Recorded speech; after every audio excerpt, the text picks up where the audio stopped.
né? E vamos lá, né? Capítulo 9, né? A gente vai falar sobre rotação dos corpos rígidos, tá? Então a gente pega aqui um helicóptero, né? Imagine 2 pontos na hélice, então nós temos vamos pegar aqui o ponteiro, marca-texto, então nós temos aqui o eixo de rotação, não é isso? Tá? Imagina que nós temos 2R, a distância aqui. Então, a distância do centro até o ponto 1 eu coloquei R, e a distância do centro ao ponto 2 ficou 2Rs, então, porque tem mais R de distância ali. Então, o ponto 1 está a meia distância da periferia, né? Então, todos os segmentos das pás giratórias de um helicóptero possuem a mesma velocidade angular e aceleração angular. Em relação a um ponto da pá, né? Então, a um ponto da hélice, quantas vezes maior é a velocidade escalar linear de um segundo ponto que esteja 2 vezes mais afastado do eixo de rotação? E quantas vezes maior é a aceleração linear? Meu Deus, o que é isso? Caramba! Bom, mas vamos lá, né? Então vamos entender isso aí. Na verdade, qual que é a ideia?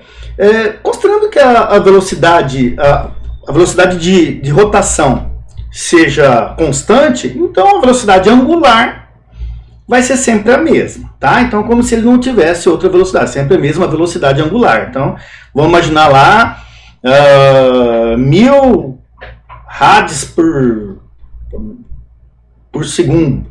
Nossa, nem sei quanto que dá isso aí, mas beleza. Então, ele tem sempre a mesma velocidade angular. Mas a gente pega aqui um ponto a meia distância da hélice, né? E a gente pensa, quantas vezes maior é a velocidade linear de um segundo ponto que esteja 2 vezes mais afastado do eixo de rotação? Então, nós temos o eixo.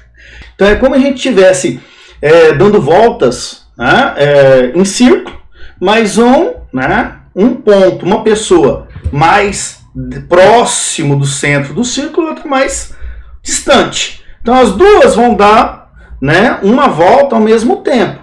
Porém, observe assim, a distância, né, de quem está na periferia, para ele chegar a dar uma volta completa, é muito maior. Então, ele vai ter que ter maior velocidade linear. A gente vai falar sobre isso. Então, é isso que a gente vai tentar responder nesse capítulo aqui, ou nessa primeira aula, né?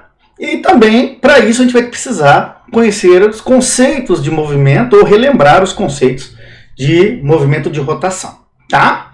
Então, no final, a gente vai responder essa questão aqui. Vamos lá. Bom, cinemática rotacional. Então, a gente vai, né, começar pela posição angular. Né? Então, a gente sempre vai considerar um corpo rígido, né, gente? Não elástico, um corpo rígido, onde todos os pontos do corpo, imagina vários pontinhos aqui no corpo, todos estão fixos, que nem do ponteiro desse relógio. Tá? Então, como que a gente vai, né, descrever o movimento desse cara? Então, para começar a trabalhar com uma velocidade ou com uma distância, a gente vai aqui, quando a gente estava trabalhando com velocidade linear, a gente usava delta S, né, que era a distância, ou delta X, não é isso? Aqui não, a gente vai usar delta θ, então ele sai de um lugar e vai para outro. Então ele varre o quê? Ele sai de um θ1 e vai para um θ2, ok? Então aqui, ó, θ1 e um θ2, então ele tem um delta θ, que é o quê? O ângulo que está agora menos o que ele estava antes. Então agora o nosso deslocamento será angular, tá? Imagina que esse corpo descreve uma rotação em torno desse eixo e ele tem um raio R. Então a gente está estudando esse ponto aqui. Ah, professor, mas lá no começo você falou de outro ponto no meio. Isso. Então a gente vai começar estudando um ponto na periferia e depois a gente vai entendendo melhor como funciona isso. Então, para ele sair de um ponto, né, e depois de um certo tempo, então a gente fala T1, depois de um certo tempo em T2 ele está em outro lugar, ele percorreu essa distância, ou essa distância angular, né, essa variação angular em um certo tempo, tá, gente? Então agora a gente vai trabalhar o quê? Com variação do ângulo em relação ao tempo. Então agora a gente vai ter uma velocidade angular, tá? Bom, a gente também fez uma revisão já, que eu acho muito pertinente, vocês voltarem para aquele material que eu já deixei anteriormente, para relembrar, né? Quem não chegou a aprender no ensino médio, faz agora, tire dúvida, a gente vai estar disponível, né, no fórum, etc. Questão sobre frequência, período, etc. A gente vai usar aqui agora nas próximas aulas, tá?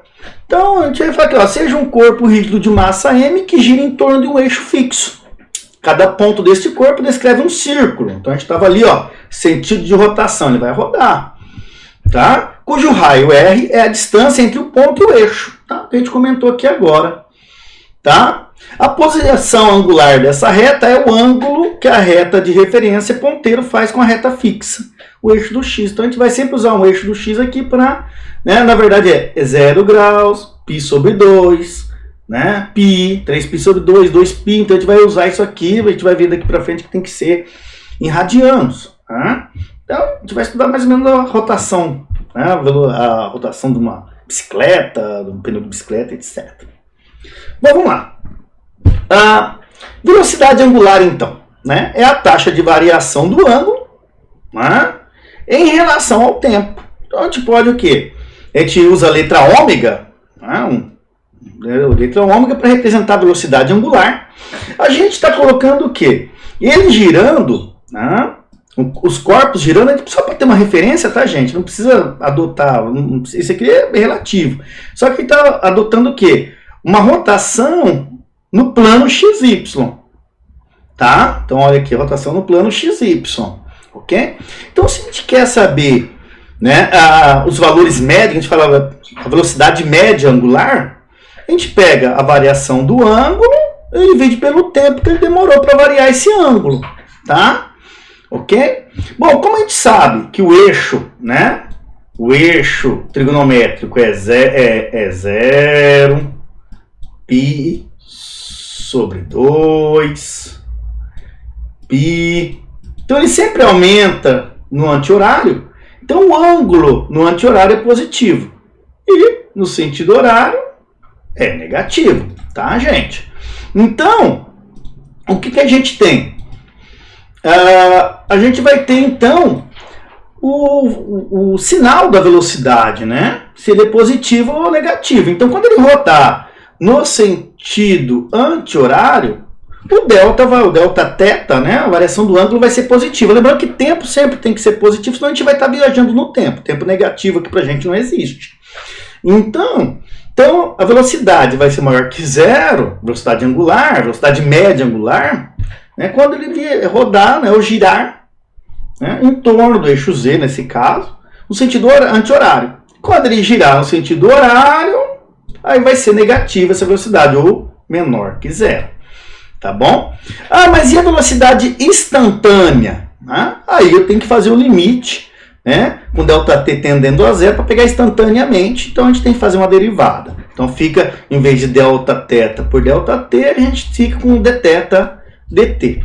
Né? Definição de velocidade angular aí instantânea. Tá ok? Bom, vamos continuar. Velocidade angular. Então nós temos o quê? Então nós temos o sentido, né? Então eu falei que se girar anti-horário é positivo e o horário é negativo. Então na verdade a gente usa o sentido da mão direita. Então você pega em torno do eixo de rotação, coloque os dedos na direção de rotação, né? Então igual o rapaz está fazendo aqui, para onde apontar o dedão. Se apontar para cima tá jóia, é positivo. Se apontar para baixo é negativo. Então a gente consegue saber, né, se é positivo ou negativo a velocidade angular. Tá ok? Isso no plano XY a gente está fazendo. Então a gente coloca o dedo em torno de X para Y e vai, lembrando daquele, para quem fez GA, né, de IJK. Tá? IJK, então se ele vai de X para Y, ele aponta para Z positivo. Se ele vai de Y para X, é menos Z. Então mais ou menos aqui, igualzinho aqui. Tá? Ok? Então esse é o sentido da velocidade angular, né? Vetorialmente falando. Tá? Bom, então se a velocidade é constante, a gente não tem aceleração, a gente não tem aumento na velocidade angular, né?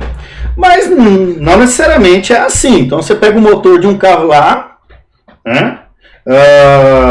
Um motor elétrico, por exemplo, você pode ligar ele em velocidades diferentes. E para quem trabalha com eletricidade sabe que existe a parte de você dar partida no motor.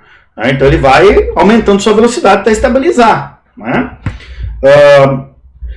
A aceleração, então, ela faz, na aceleração angular, faz com que ele gire com uma velocidade angular maior ou com que ele diminua, se a aceleração for, né, no sentido contrário, com que ele diminua a sua velocidade angular. Então, né, a gente pega que a aceleração, então, vai ser a variação da velocidade no tempo. Né? Se a velocidade não varia, o delta ômega aqui vai ser zero, então não temos aceleração. No entanto, se a gente tem uma velocidade maior, né, em módulo, uma velocidade maior, uma velocidade final maior que uma velocidade inicial, né, a gente tem uma aceleração, quer dizer que a velocidade está aumentando. Né? Outra coisa também, se você freia, a velocidade varia. Né? Então você está diminuindo a velocidade depois de um certo tempo. Então você tem uma aceleração negativa ou uma aceleração contrária à velocidade vetorialmente. Então a aceleração angular média é simplesmente delta ômega sobre delta t. Né? Lembrando que o delta t nunca pode ser negativo. Agora, e aí você tem, né? Se ele gira no sentido contrário, você tem que tomar cuidado. Se ele gira horário, então você tem que fazer jogos de sinais, etc. Bom, e a aceleração instantânea? Você tende o tempo a zero e tira a derivada. Então, d ômega dt é a aceleração instantânea. Né? Ok? E aí deve você trabalhar, né? Então, a aceleração instantânea, d ômega dt, mas como ômega é dθ dt, a gente tem que fazer duas derivadas em θ, né? Derivada segunda em relação ao tempo de θ, você também tem aceleração. Então, gente, se a derivada segunda for zero, você não tem aceleração nenhuma. Tá? Quer dizer que o corpo não é acelerado. Tá? Ok? Bom, se a aceleração é constante, né? Aí é fácil. Você passa o dt para cá, integra dos dois lados, de ômega 0 a ômega e de 0 a t. Então você tem ômega trabalhando, ômega igual a ômega 0 mais alfa t. Então a velocidade angular final é igual a velocidade angular inicial mais a aceleração angular vezes o tempo. Né? E você trabalhando essas equações aqui, né? Mais uma vez, d ômega dt, lembrando que isso aqui é constante, né? Ômega inicial. Né?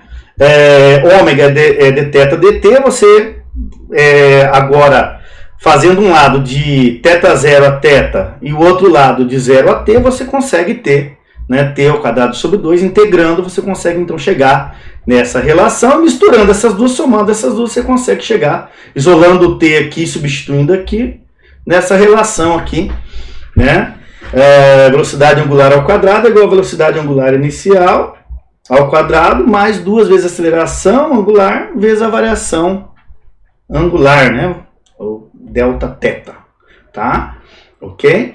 Essa aqui é parecida com a Torricelli, né? Torricelli, não sei, depende de quem fala, né? Para a velocidade linear. Vocês vão ver que é muito semelhante, tá? Bom, e como que fica vetorialmente os sentidos? Tá? Bom, é assim. Então, se ele gira, tá? Do jeito que a gente estava vendo ali no plano XY, se ele gira anti-horário, né? Se ele gira anti-horário, a velocidade angular é positiva. Né? Ok? Se a aceleração for positiva, nós temos um movimento acelerado. Quer dizer que ele está aumentando a sua velocidade. Né? Ok? Agora, se ele tiver, né? Agora, se ele tiver uma aceleração negativa, o que ele vai estar fazendo? Uma velocidade positiva, uma aceleração negativa, ele vai estar o quê? Freando. Tá? Okay? Lembrando que a aceleração é só a variação, é o incremento de velocidade que eu tenho a cada segundo. Tá? Okay? Então, o mesmo acontece, se eles tiverem sinais opostos, ele vai estar freando. Tá? Então, sempre a regrinha é, se a velocidade angular e a aceleração angular tiverem o mesmo sinal, se as duas, por exemplo, for negativo, ele vai estar acelerando, vai estar aumentando a velocidade no horário. Se as duas for se as duas for positivas, eles vão estar aumentando a velocidade no anti-horário. Então, que a gente está falando de um movimento acelerado. Então, sempre que tiver sinais iguais, acelerado. Agora, se a aceleração angular e a velocidade angular tiver sinais diferentes, a gente vai estar falando de um movimento retardado, de um freio. Então, imagina ele girando no horário, mas a aceleração está negativa. Né? Então, quer dizer o seguinte, ele tem uma rotação de 100 RPM, positivo. Imagina que temos uma aceleração de menos 2 RPM por segundo. Então, a cada 2 segundos ele perde 2 RPM. Agora, se ele estiver girando a menos 100 RPM aqui, quer dizer que ele está girando no sentido anti-horário. E a aceleração estiver positiva, a 2 RPM, quer dizer que ele vai estar com a velocidade de menos 100 RPM, depois de menos 98, né? Então ele vai reduzindo essa velocidade, quer dizer que está freando. Os sinais de menos só representam o sentido do vetor, tá? Ok? Então, se tiver sinais iguais, acelerado, sinais opostos, retardado. Aqui a gente pode fazer, então, um paralelo entre o movimento retilíneo, que vocês viram lá no Física 1, né, linear, que é uma das nossas perguntas lá do começo, e o movimento de rotação em torno de um eixo. Né? Então, se a aceleração é constante, ó, ok? Nós podemos ter, lembra lá, vovó à toa, no linear? A gente tem aqui também, ó, ômega 0 mais alfa t. A aplicação é igualzinha. Lembra do sorvetão? Né? X igual a x0 mais v0t mais 1 meio de at ao quadrado? A gente tem aqui também, né, um paralelo para o movimento circular. Aqui nós temos v quadrado igual a v0 ao quadrado mais 2 vezes delta x. E aqui que é a Torricelli, né? Torricelli, não sei como que é a pronúncia. Nós temos o paralelo aqui. Né? Outra coisa que nós temos também é a média das velocidades, né? Então nós temos aqui, tá? Se a gente quiser, se a aceleração for constante, a gente pode usar também essa relação, que é a média das velocidades. Tem um exercício que é assim na lista, tá? Então a gente tem a relação entre a aceleração, o movimento linear e o movimento angular, né? Então agora aqui, o deslocamento, que antes era representado por x, y, z, agora é θ.